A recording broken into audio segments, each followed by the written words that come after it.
अब जो राजा परीक्षित के साथ हुआ वो आपके साथ हो रहा है कि नहीं हो रहा है? आप भी तो यही करते हो।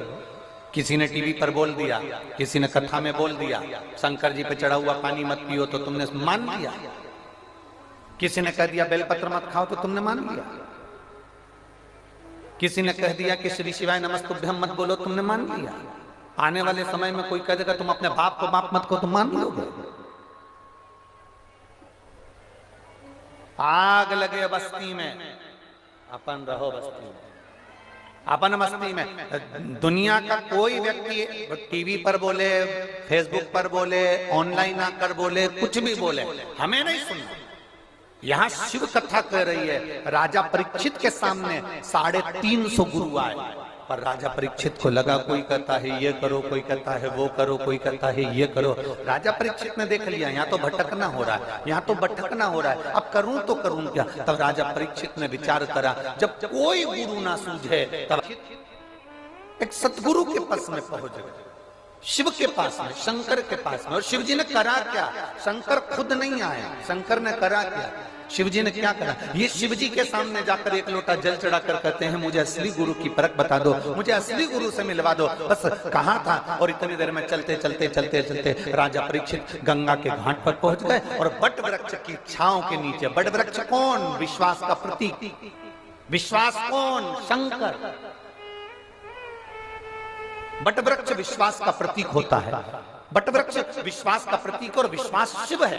रामचरितमानस में कहा शंकर विश्वास रूप, शिव विश्वास।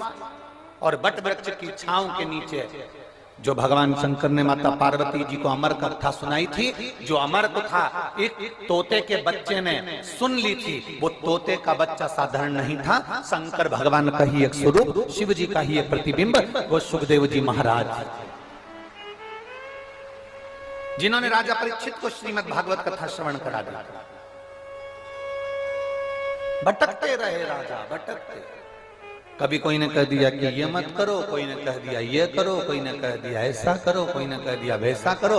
आपसे निवेदन है, दुनिया का कोई भी व्यक्ति तुम्हारे सामने आकर कह दे कि ये मत करो वो मत करो, तुम्हारा एक फर्ज है, तुम्हें कुछ नहीं करना।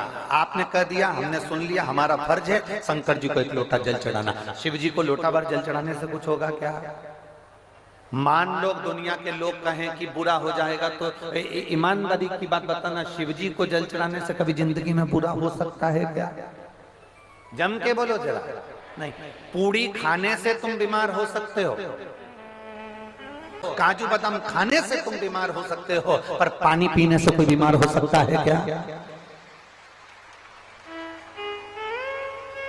जल पीने से कोई बीमार होगा? पर हम भटक रहे हैं, हम अपने मार्ग को छोड़कर। कभी हमने सोच लिया इनके पास चले जाएं, हमारा दुख मिट जाएगा। कभी हमने सोच लिया उनके पास चले जाएं, हमारा दुख मिट जाएगा। कभी हमने सोच लिया उनके पास चले जाएं, हमारा दुख मिट जाएगा। उन्होंने तुम्हारा दुख मिटाने के लिए 1000 रुपए ले लिया, 500 रुपए ले लिया, पूजन कराऊंगा, अनुष्ठान कराऊंगा, ये कराऊंगा, वो कराऊंगा, वहां चले जाओ, वहां पूजन करिए, वहां चले जाओ, वहां ऐसा करिए, वहां जाकर ऐसा कर लो, वैसा कर लो। लाखों रुपए तुम्हारे बर्बाद हो गए, हजारों रुपए बर्बाद हो गए। किसी ने कह दिया ये ग्रह बेकार चल रहा है, कोई ने कह दिया वो ग्रह बेकार चल रहा है। अरे मेरे शंकर भगवान के मस्तक पर चंद्र बैठा है, मेरे शंकर भगवान के मस्तक पर राहु बैठा है, मेरे शंकर भगवान के पास में गुरु, बृहस्पति, शुक्र, बुध, सारे ग्रह मेरे शिव के करीब में हैं। शंकर की शिव पिंडी के आसपास में नवग्रह विराजमान होते हैं। जब हम जल चढ़ाते हैं तो उनको भी प्राप्त होता है।